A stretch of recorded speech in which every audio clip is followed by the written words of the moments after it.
তাহলে কি রাহুল গান্ধী এবার প্রধানমন্ত্রী হতে চলেছে? ভারতীয় রাজনীতিতে 2029 সালের লোকসভা নির্বাচনের মঞ্চ ধীরে ধীরে প্রস্তুত হচ্ছে।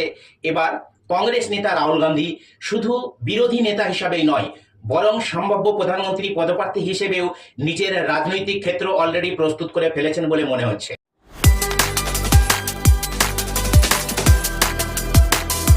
2024 সালের লোকসভা নির্বাচনের পর কংগ্রেসের আত্মবিশ্বাস বৃদ্ধি পেয়েছে।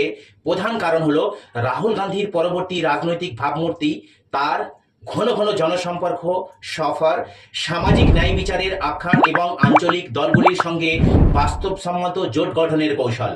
ভারত জোড়ো যাত্রা এবং ভারত জোড়ো ন্যায় যাত্রার মাধ্যমে রাহুল গান্ধী শুধু একজন শক্তিশালী নেতা হিসাবেই প্রতিষ্ঠিত করেনি, বরং তার প্রভাব সবচেয়ে বেশি দৃশ্যমান হয়েছে দক্ষিণ ভারতে, যেখানে কংগ্রেস আগে থেকেই তুলনামূলকভাবে শক্তিশালী ছিল।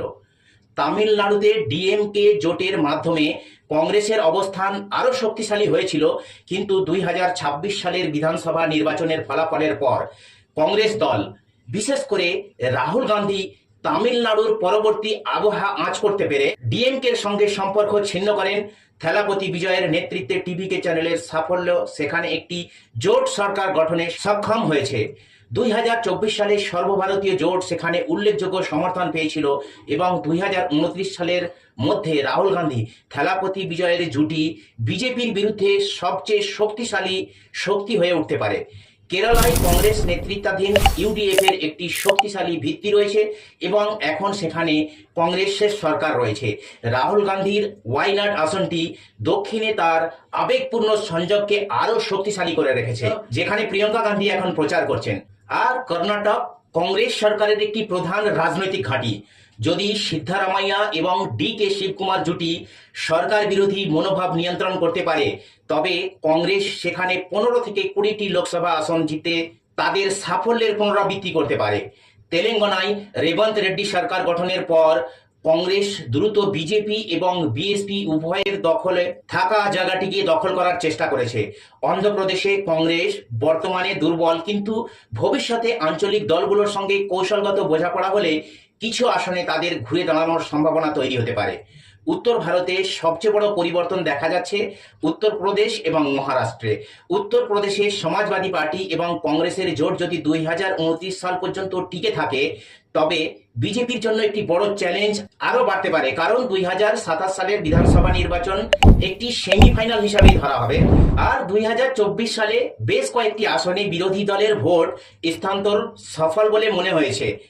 রায়বেরেলি, আমেঠি, সাহারানপুর, সীতাপুর, রায়বাকি, প্রয়াগরাজ, কানপুর এবং পশ্চিম উত্তরপ্রদেশের কিছু আসনে কংগ্রেসের পুনরুজ্জীবনের লক্ষণ দেখা গিয়েছে। রাহুল গান্ধী এবং প্রিয়াঙ্কা গান্ধীর সবচেয়ে বেশি প্রভাব এখনো অবধ এবং পূর্বাঞ্চলের কিছু অংশে দৃশ্যমান। প্রিয়াঙ্কা গান্ধীর জনসভায় নারী ও যুবকদের উপস্থিতি, ভোটারদের এই উপস্থিতি কংগ্রেসের জন্য একটি ইতিবাচক লক্ষণ হিসাবে বিবেচিত হচ্ছে। যদি কংগ্রেস উত্তরপ্রদেশে 12 থেকে 18টি আসন জেতে এবং সমাজবাদী পার্টি 30টি আসন অতিক্রম করে, তবে সর্বভারতীয় জোটের জাতীয় আসন সংখ্যা উল্লেখযোগ্যভাবে শক্তিশালী হতে পারে। মহারাষ্ট্রের উদ্ধব ঠাকরে, শরদ পাওয়ার এবং কংগ্রেস জোট বিজেপির বিরুদ্ধে বৃহত্তম বিরোধী দলে পরিণত হয়েছে। আর এই জোট যদি ঐক্যবদ্ধ থাকে, তবে এটি রাজ্যের বিজেপি সিন্ধে জোটের জন্য একটি গুরুতর চ্যালেঞ্জ তৈরি করতে পারে। কংগ্রেস বিদর্ভ, মারাঠওয়াড়া এবং মুম্বাইয়ের কিছু অংশে হারানো জমিন পুনরুদ্ধারের চেষ্টা করেছে। বিহারে আরজেডি কংগ্রেস জোট বিজেপির বিরুদ্ধে প্রধান বিরোধী মেরু হিসাবে রয়েছে।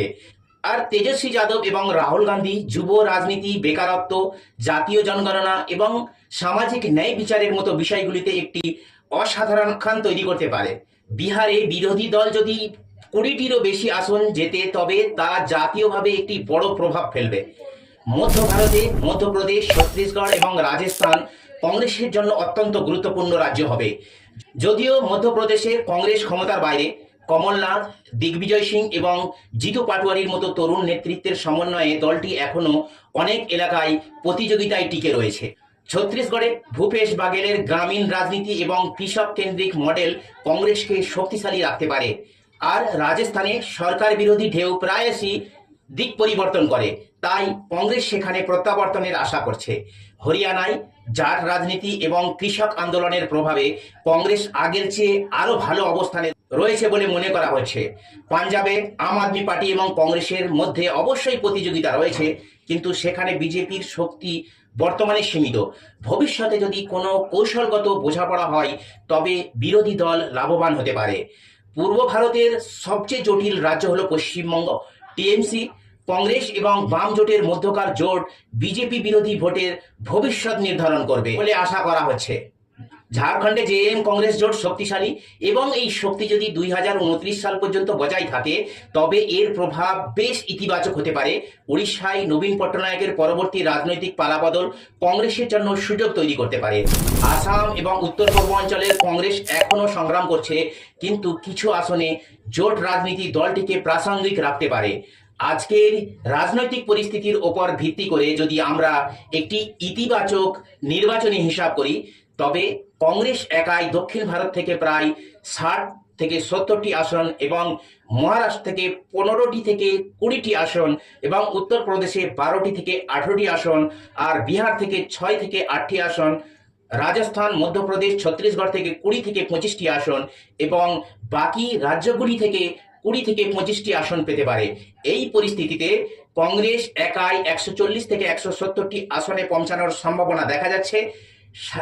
একই সাথে মোদি অমিত শাহ বিজেপি সরকারের প্রতি একটি অ্যান্টি ইনকম্বেন্সি তৈরি হয়েছে এবং বর্তমানে পুরো ভারতে কোনো ক্ষেত্রীয় দলকে মজবুত হিসাবে দেখা যাচ্ছে না।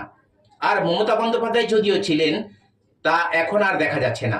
এর সাথে Samajwadi party, TVK, TMC, Shivsena, UBP, NCP, Sharad Pawar, RJD, JMM এবং অল ইন্ডিয়া আন্না দ্রাবিড় মুন্নেত্রা কাজাগাম এআইকে এর মতো মিত্রদের যোগ করলে একে প্রায় 272-এ পৌঁছানো থেকে কেউ আটকাতে পারবে না। তাই রাহুল গান্ধী স্বাভাবিকভাবেই প্রধানমন্ত্রী পদের সবচেয়ে সম্ভাব্য দাবিদার হয়ে উঠতে পারেন।